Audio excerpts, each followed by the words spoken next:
sidewalk. And I lived with my grandmother. My folks had come out to California.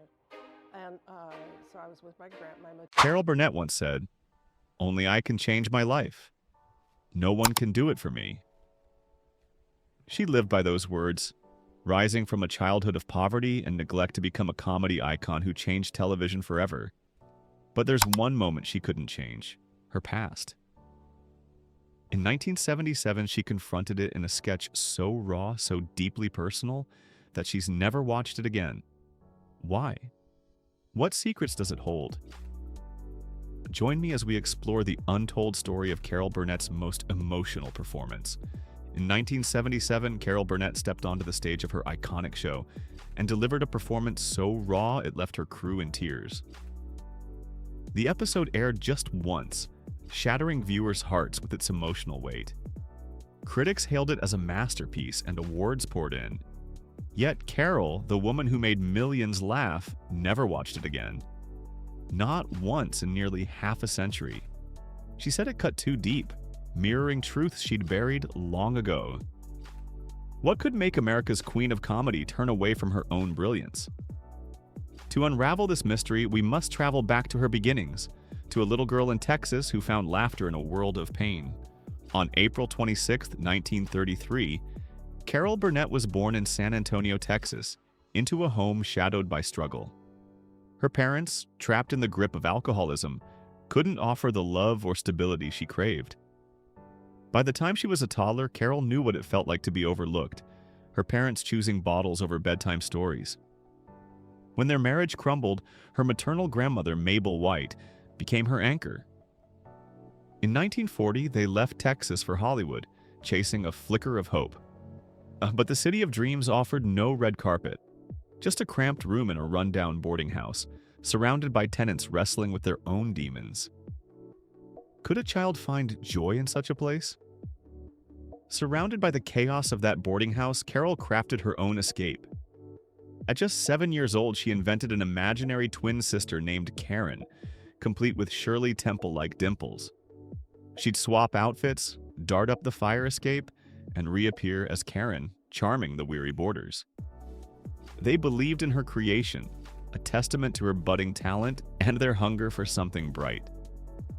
Every Saturday, Carol and her grandmother scraped together 25 cents, over a tenth of their weekly $20 for movie tickets. In the darkened theater, Carol escaped the peeling walls and shouting neighbors.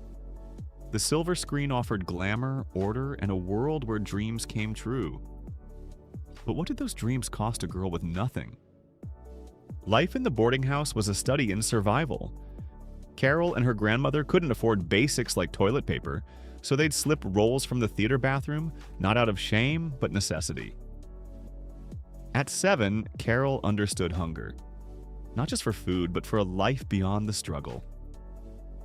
One day, watching Johnny Weissmuller's Tarzan swing across the screen, his iconic yell echoed through her. She practiced it relentlessly, perfecting every pitch and rhythm. It was just a game, but it honed her voice and breath control, skills that would later electrify audiences. Could this playful mimicry be the spark of a comedy legend? Carol's wit shone at Hollywood High School, where she edited the school newspaper and dreamed of journalism, a nod to her mother's unfulfilled ambitions. But UCLA's $50 tuition, about $600 today, was a barrier too high. Just when hope seemed lost, an anonymous donor paid the fee, a quiet act of kindness that changed her life. At UCLA, Carol enrolled in journalism, but was required to take a theater class. Her first attempt was a flop, a D- for a monologue she barely prepared. Yet something shifted when she performed a musical duet from Noel Coward's Red Peppers. The audience's laughter lit a fire in her. Then, playing a hillbilly in a student production, she earned her first big laugh. Was this the moment she found her true calling? In her junior year, Carol's life took another turn at a black tie event in San Diego. Performing with classmates, she stole hors d'oeuvres for her grandmother when a wealthy couple approached. The man, a shipbuilder, saw her spark and offered her and her boyfriend $1,000 each, roughly $10,000 today, to chase their dreams in New York. The rules were clear. never reveal his name, use the money only for the journey, and pay it forward if they succeeded. It sounded like a fairy tale, but it was real. With that gift, Carol left UCLA behind in 1954, heading east with no connections but boundless courage. Could she make it in a city that broke so many? New York was daunting. Carol and her boyfriend checked into the Algonquin Hotel, but $9 a night drained their funds fast. Doubts crept in, and Carol nearly gave up, tearfully calling home. Then a radio announcement about a hurricane named Carol sweeping the coast felt like a sign to stay. She found refuge at the Rehearsal Club, a boarding house for aspiring actresses, where she shared a cot in a room with 4 others for $18 a week. The place buzzed with energy. Girls practicing lines, singing, rushing to auditions. Carol organized the Rehearsal Club Review in 1955, a showcase that drew stars like Marlene Dietrich and opened doors. Was this the break she'd been waiting for? Working as a hat-check girl by night, Carol auditioned tirelessly by day. Her persistence paid off with a novelty song, I Made a Fool of Myself over John Foster Dulles, a playful ode to the stern U.S. Secretary of State. Its absurdity was her genius. Performed on The Jack Parr Show and The Ed Sullivan Show in 1957, it sent audiences into hysterics, making Carol a household name overnight. Her ability to turn the mundane into magic was undeniable. But how did a girl from a boarding house capture the nation's heart so quickly? Carol's early TV roles cemented her rising star. In 1955, she played a ventriloquist dummy's girlfriend on The Paul Winchell Show, a quirky start.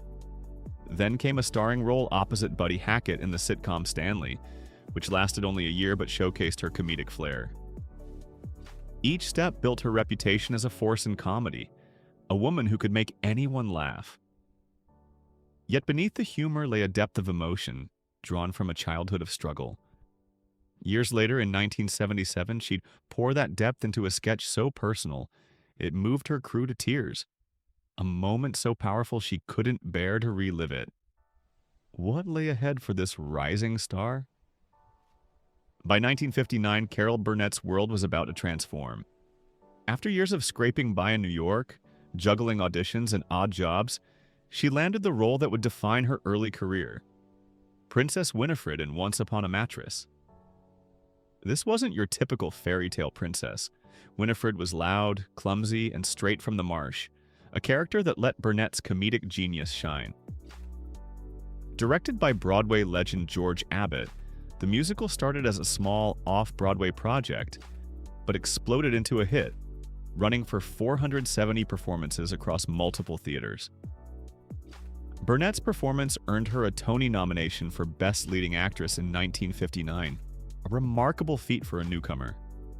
What made her portrayal so unforgettable? It was her ability to blend humor with humanity, making audiences laugh while seeing themselves in Winifred's awkward charm. When she left the cast in June 1960, the show folded within a week, proving she was the heart of its success. That same year, Burnett marked another milestone. On June 22, 1959, exactly 5 years after a mysterious benefactor gave her $1,000 to chase her dreams, she and her then-boyfriend Don Soroyan repaid the full $2,000. The anonymous donor never replied, but for Burnett, it was a quiet victory, a testament to how far she'd come from the cramped Hollywood boarding house of her childhood. The money had been her lifeline, and paying it back felt like closing a chapter. But could this rising star keep climbing in an industry that demanded perfection? Burnett's momentum didn't stop. From 1959 to 1962, she joined The Gary Moore Show, a variety program that became her training ground. There, she honed her skills in singing, acting, and comedy, creating the iconic cleaning lady character that audiences adored. In 1962, she won her first Emmy for Outstanding Performance in a variety or musical program. The show's unrehearsed Q&A sessions with the audience taught her how to connect live, a skill that would define her later work.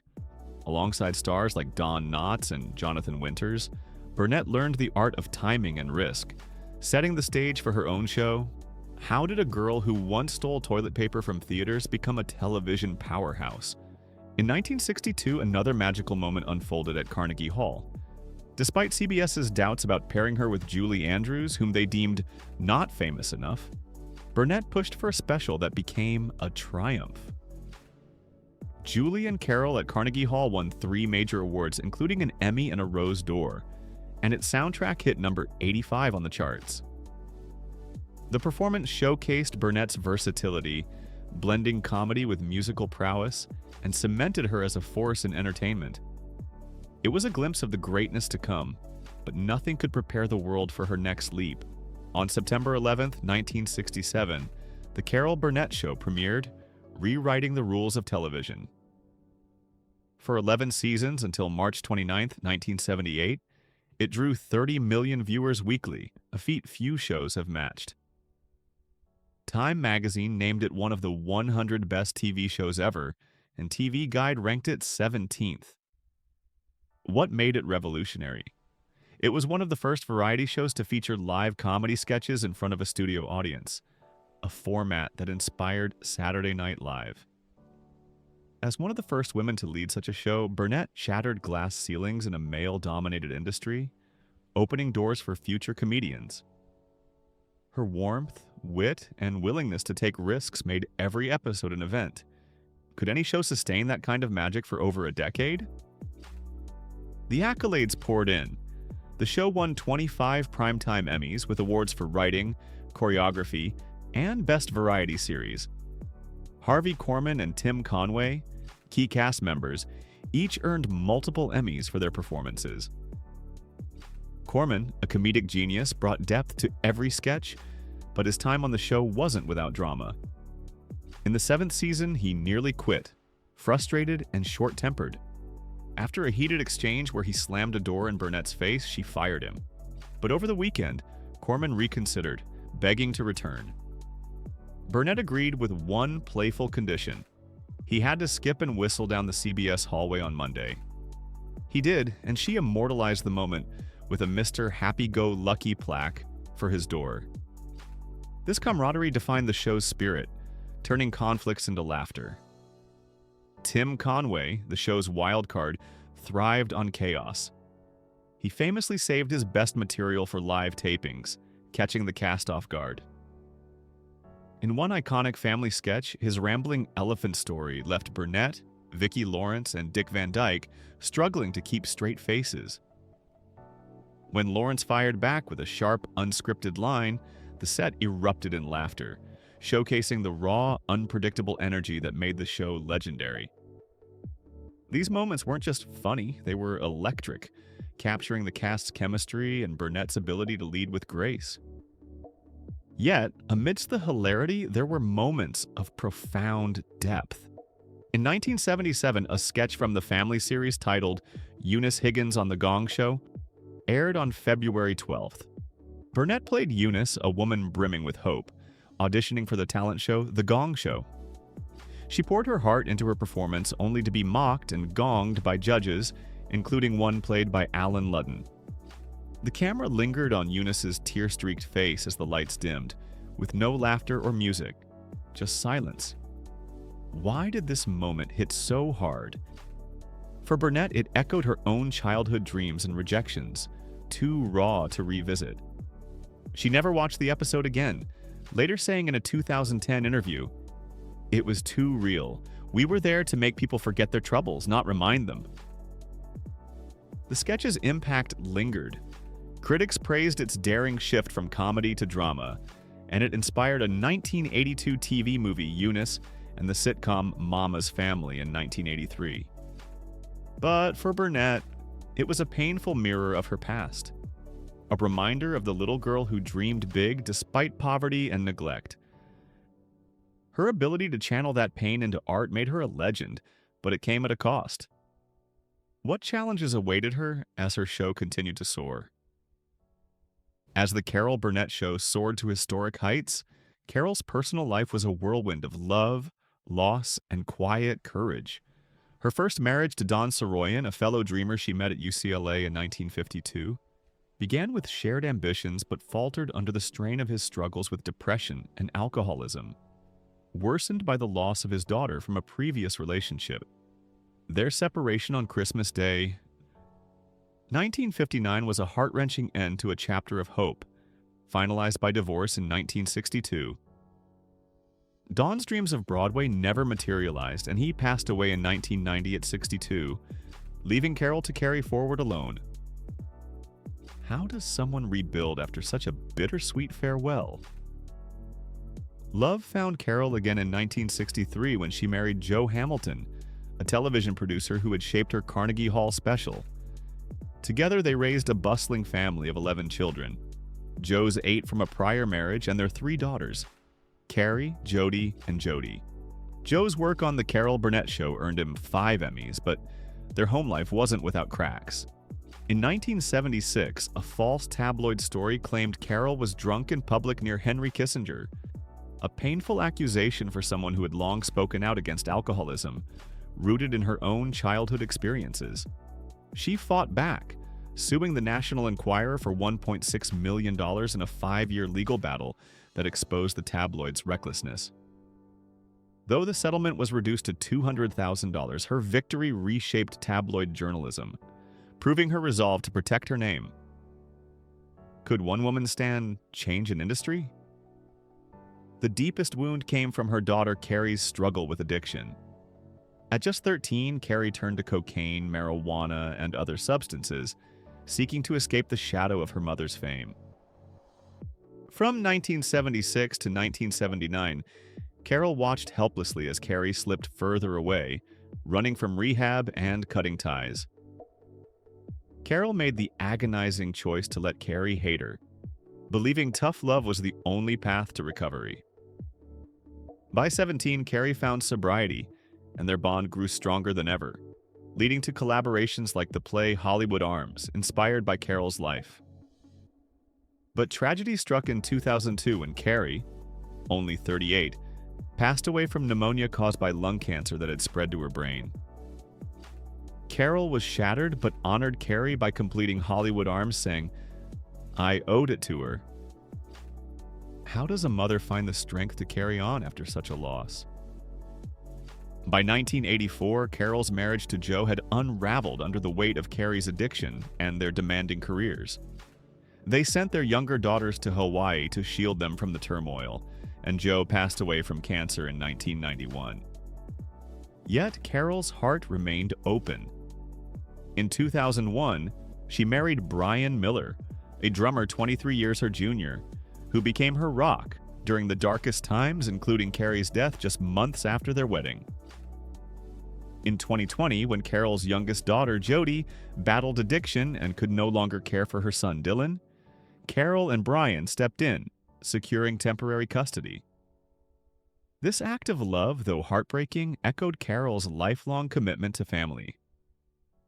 What drives someone to keep giving, even when it hurts?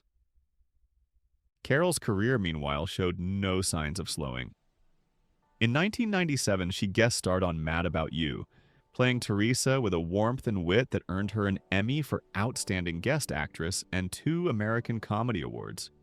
Her ability to shift from the broad comedy of her variety show to the nuanced humor of a modern sitcom stunned critics, proving her versatility was timeless. Could she continue to surprise audiences decades into her career? The new millennium brought new avenues for Carol's talent. In 2001, she voiced Mrs. Hammerbotham in The Trumpet of the Swan, alongside Reese Witherspoon and Jason Alexander.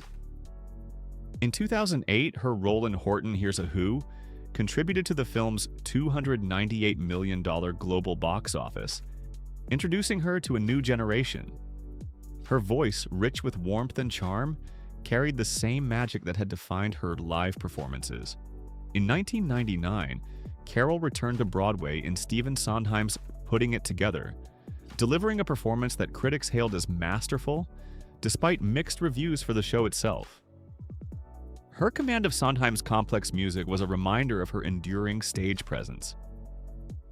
Perhaps her most astonishing feat came in 2022, when Carol appeared in Better Call Saul as Marion, a seemingly frail elderly woman who unraveled Saul Goodman's schemes with quiet strength. Her chilling delivery of a single line, coupled with her use of a life alert button to turn him in, left viewers on edge. Co-creator Vince Gilligan called her an American treasure, and critics dubbed the scene one of the series' finest. At 91, Carol took on another challenge in 2024's Palm Royale on Apple TV+, playing Norma Delacour, a wealthy woman awakening from a coma with improvised gibberish dialogue. Her performance earned an Emmy nomination, making her the oldest female nominee in the category and proving her spark was undimmed. Carol Burnett's financial success mirrors her professional triumphs, with a net worth of approximately $45 million in 2025. Her real estate portfolio includes a Montecito home, once listed for $36 million, a Trump Tower apartment sold for $5.58 million in 2008, and a Los Angeles apartment on Wilshire Boulevard, bought for $1.2 million in 2002 and sold for $3.7 million in 2023. She also owns an 8-acre property in Santa Fe, New Mexico. Her earnings from The Carol Burnett Show, $500,000 per episode for Carol Burnett and Friends in the 1990s, and her best-selling memoir, This Time Together, 2010, have bolstered her wealth. Carol's philanthropy, supporting scholarships at UCLA and the University of Hawaii, honors the anonymous benefactor who changed her life in 1954. While specific details on luxury cars or watches are private, her lifestyle likely includes high-end assets, and her comprehensive insurance policies ensure her family's security. Her financial wisdom, diversifying income across television, film, Broadway, and writing, offers a lesson in building lasting wealth through resilience and adaptability. Carol Burnett's life is a masterclass in turning pain into purpose. From a childhood of poverty to a career that redefined comedy, she has faced every challenge with grace and humor. Her legacy, built on laughter, love, and unbreakable spirit, continues to inspire. Like, subscribe, and hit the bell to dive deeper into the life of a comedy icon.